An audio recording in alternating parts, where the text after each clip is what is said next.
Merci beaucoup aux organisateurs et aux organisatrices de cette invitation qui m'honore pour ce colloque qui me semble évidemment porter sur un sujet important sociologiquement évidemment, mais important aussi pour nos pratiques d'enseignants-chercheurs, de chercheurs, d'universitaires, bref, de personnel qui participeront évidemment à la formation des étudiants. Le cas que je vais aborder aujourd'hui, c'est évidemment celui de l'Université d'Oxford et ce qui me permet de décentrer peut-être un petit peu le regard sur la Grande-Bretagne, en particulier l'Angleterre. Comme vous le savez, l'Angleterre, c'est non pas 30 ans, mais véritablement au moins 40 ans de réformes intensives de l'ESR.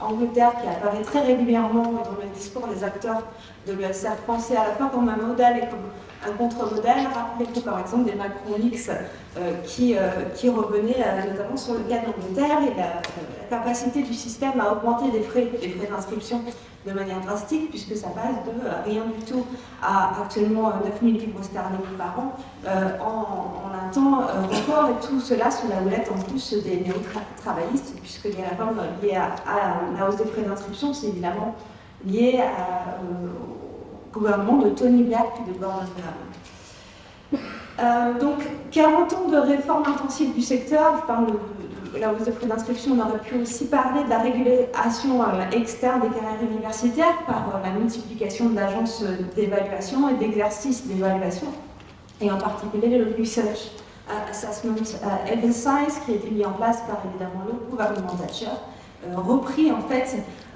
par la suite par tous les gouvernements, y compris les travaillistes ou les néo-travaillistes.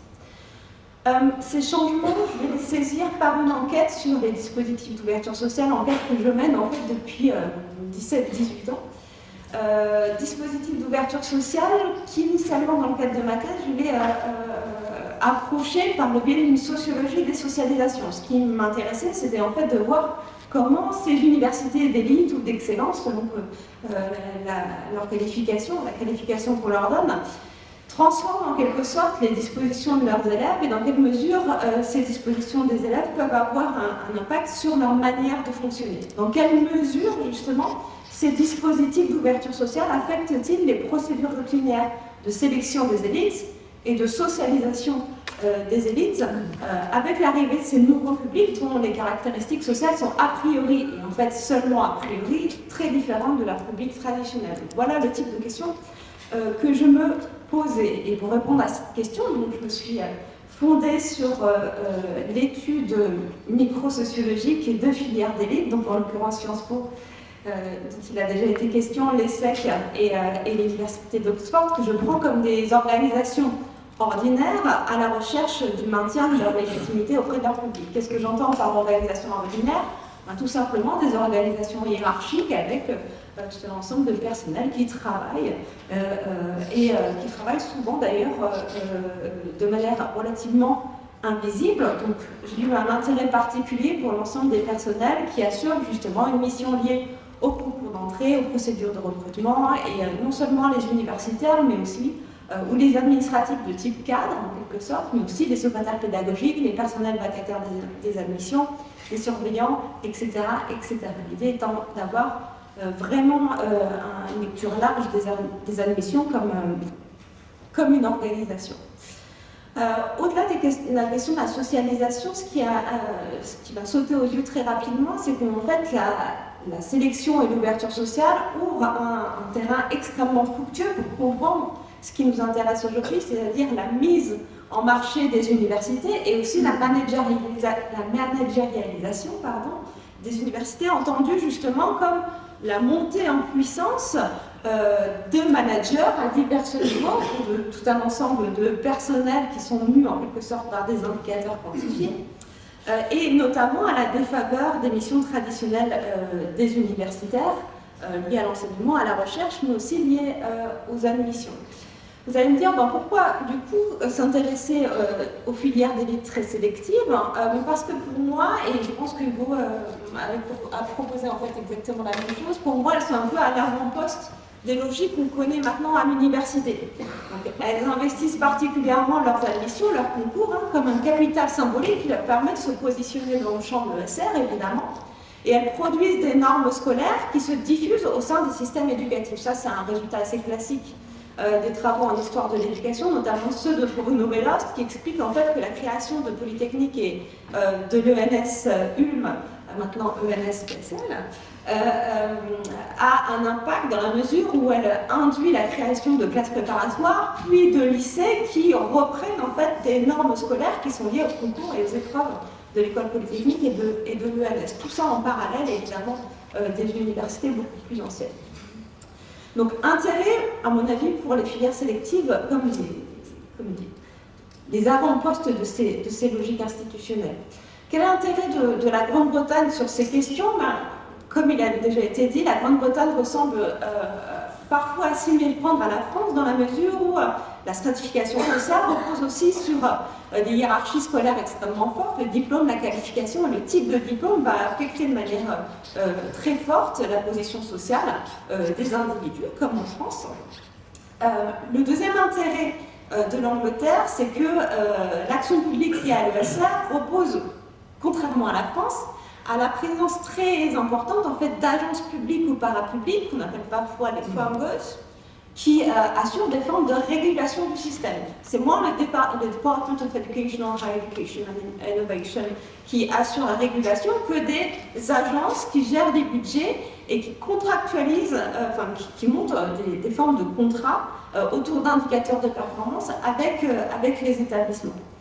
Il existe en fait des agences, c'est pour ça que j'en parle, spécifiques à l'admission. C'est le cas de l'Office for Fair Access, donc c'est qu'on peut traduire globalement par l'agence pour l'admission, les admissions justes, OFA, qui se transforme ensuite à la suite de fusion avec d'autres agences en Office for Students, qui régule donc depuis 2004 les pratiques d'admission. Et l'idée, c'est évidemment d'assurer le maintien d'un nombre d'élèves de milieux populaires relativement acceptable par établissement dans un contexte, que je viens de rappeler, de hausse des frais d'inscription. On ne peut pas comprendre l'ouverture sociale en Grande-Bretagne, mais aussi en France finalement, sans comprendre qu'elle s'articule avec la hausse des frais d'inscription.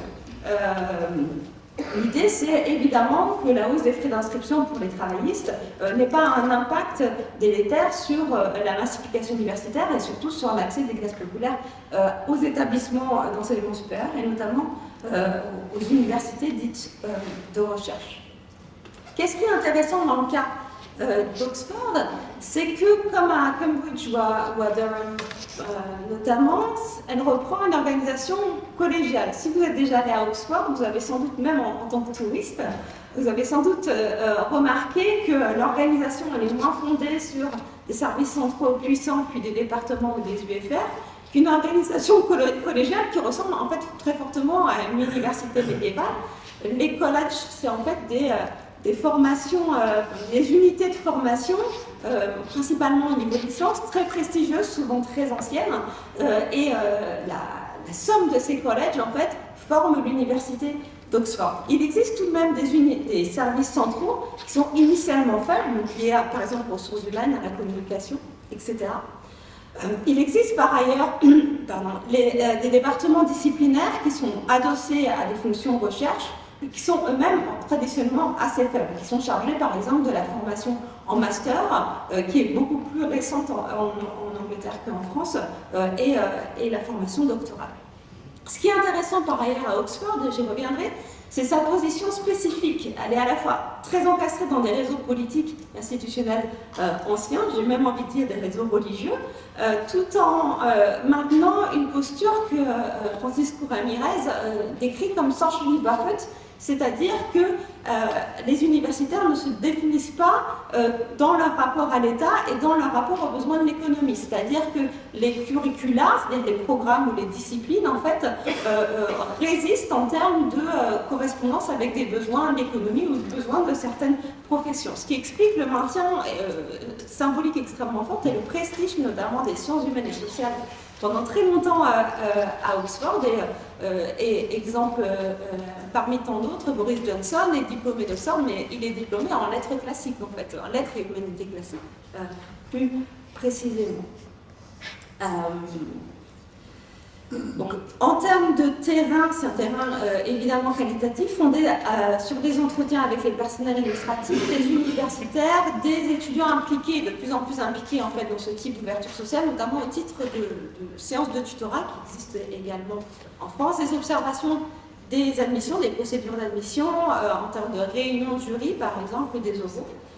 Complétées par des sources documentaires, rapports, publications réglementaires, archives personnelles des personnels et archives institutionnelles également. Pour bien comprendre ce dont on parle, je vais revenir très rapidement sur l'ouverture sociale et sur les admissions. La caractéristique des admissions à Oxford, c'est qu'elles se situent donc avant la L1, enfin l'équivalent de la L1, de l'entrée en bachelor, et elle relève de la mission des collèges, c'est-à-dire que les services centraux ne font que recevoir les dossiers de candidature et les dispatchent dans les différentes unités de formation qui sont choisies par les étudiants. Donc c'est véritablement les collèges et derrière eux les universitaires qui choisissent leur public. Et c'est une source d'autonomie pour cette profession et pour la profession universitaire à Oxford extrêmement forte, puisqu'ils sont en position de choisir directement et individuellement les étudiants qui vont former pendant au moins 3 ans. Tout ce système-là repose sur ce qu'on appelle le joyau de la couronne, le Oxford Tutorial. Pour vous donner une idée, c'est un système un peu socratique où on a un enseignant-chercheur face à un à 3 étudiants. Donc, un enseignant-chercheur suit pendant 3 ans 1 à 3 étudiants. Donc c'est un système extrêmement prolifique, qui a beaucoup d'effets positifs sur les étudiants, mais c'est aussi un système qui coûte très cher et donc qui ne peut pas atteindre des logiques, qui ne rentre pas dans des logiques de massification. Oui, ça fait rêver quand on est enseignant-chercheur en France.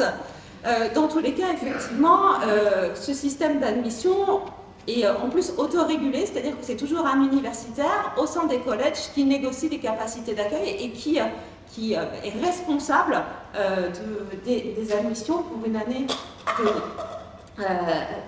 Cette autonomie universitaire des universitaires qui est extrêmement forte donne lieu régulièrement, notamment dans la presse, à scandale, ce qu'on appelle parfois la ghetto press, la presse des égouts, type The Sun, etc., à des controverses autour de l'arbitraire de ces modes de sélection, en fait, puisque c'est vraiment le prof qui choisit son public.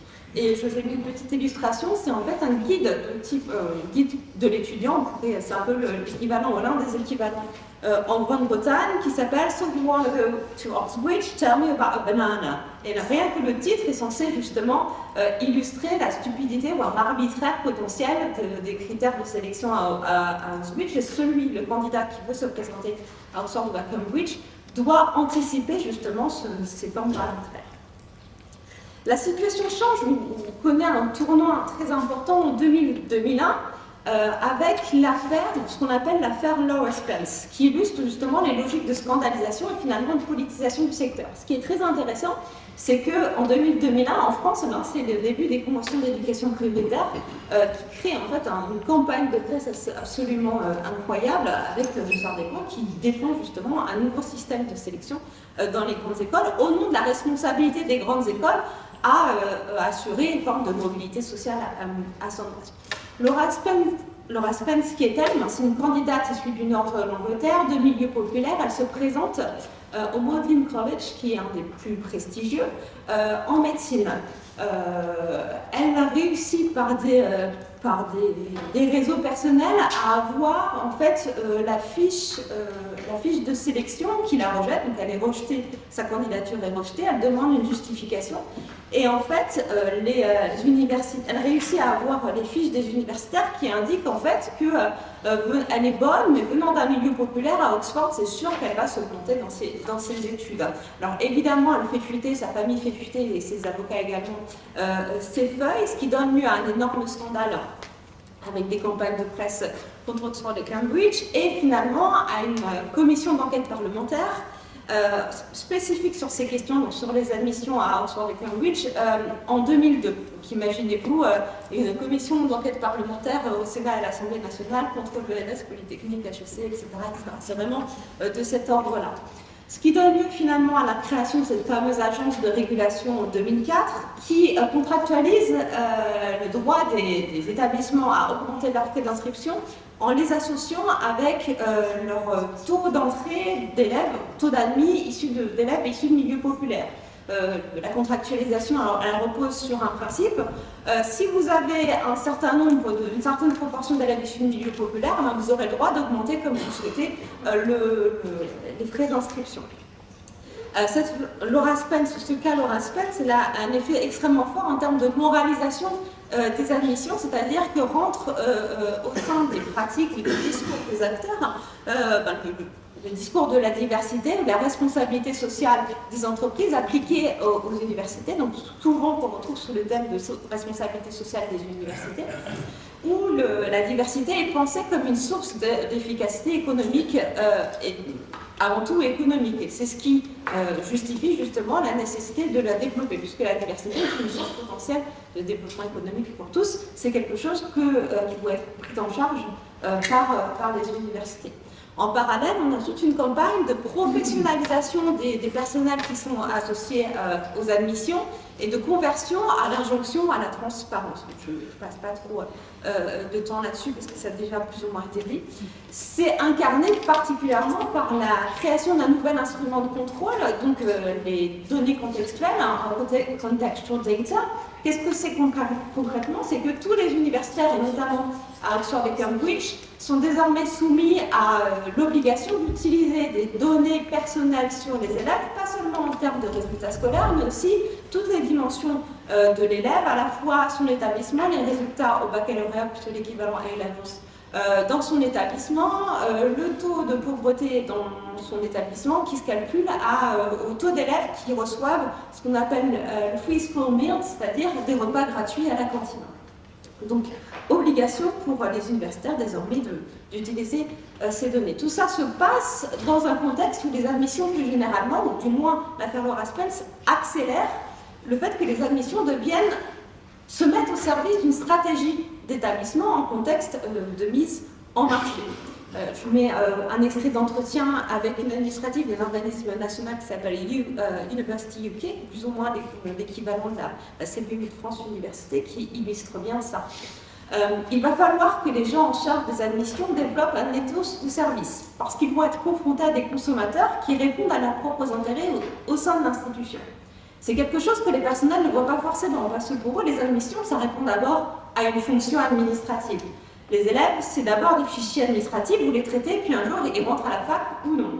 Mais ce n'est plus le cas. Maintenant, il faut rencontrer les parents, les enseignants, les services d'orientation et bien sûr les élèves. Il faut informer, assurer la transparence. Tout ce qui fait la stratégie d'un service client se retrouve dans les admissions. Donc là, on voit des logiques extrêmement bien connues par ailleurs qui affectent directement la question, le service des admissions. Tout cela a des conséquences extrêmement fortes à Oxford où les présidents d'universités successives proposent une réponse pragmatique. Réponse pragmatique qui se traduit d'abord par un investissement financier massif sur ces questions. Donc on parle de 5 à 6 millions de livres sterling dès 2005 et la somme ne fait que augmenter depuis d'année en année. Cela entraîne la réorganisation du service des admissions au niveau central. En 2005-2006, qui est à peu près le moment où moi j'arrive sur le terrain, le service des admissions se réimplante dans un nouvel immeuble et tout de suite est associé à la création d'un call center. Donc c'est en fait un centre d'information qui vise à recevoir justement les parents et les candidats. On produit par ailleurs des indicateurs, donc on embauche des statisticiens pour produire des indicateurs et gérer les données liées aux élèves. La bureaucratisation se concentre aussi sur la constitution de viviers de candidats, c'est-à-dire qu'on joue sur le levier candidature, pool de candidats, c'est-à-dire qu'on essaie d'élargir au maximum le pool de candidats pour justement contourner l'autonomie des universités sur le processus d'examen et de sélection en elle-même. Au sein des collèges, on a une bureaucratisation extrêmement forte, on recrute à tour de bras pendant la période des personnels qui sont chargés des admissions et de l'ouverture sociale, ce qui accélère évidemment la segmentation des publics. On traite de manière différenciée finalement les différents publics de l'université. Je pourrais revenir pendant la discussion. Et donc la prérogative traditionnelle des universitaires se voit encadrée donc, par ce travail de constitution des viviers et par les contextual data sur lesquels ils n'ont aucune prise finalement, mais aussi par la multiplication des injonctions, même sous la forme de soft law en quelque sorte, en termes de pratique. Un bon exemple, c'est que à partir de 2005-2006, on n'oblige pas les universitaires à accueillir un tiers pendant les fameuses procédures de sélection, mais on les force pas, mais on les encourage fortement. On leur dit, plutôt que être juste face à face avec votre élève, on va faire entrer quelqu'un, par exemple de l'administration, qui va rien faire, mais ça va rassurer l'étudiant dans le fait que ce n'est pas une procédure arbitraire. Et pour la petite histoire, méthodologiquement, c'est ça aussi qui me permet de rentrer sur mon terrain, puisque on me présente comme quelqu'un qui va assurer justement la régulation des pratiques des enseignants.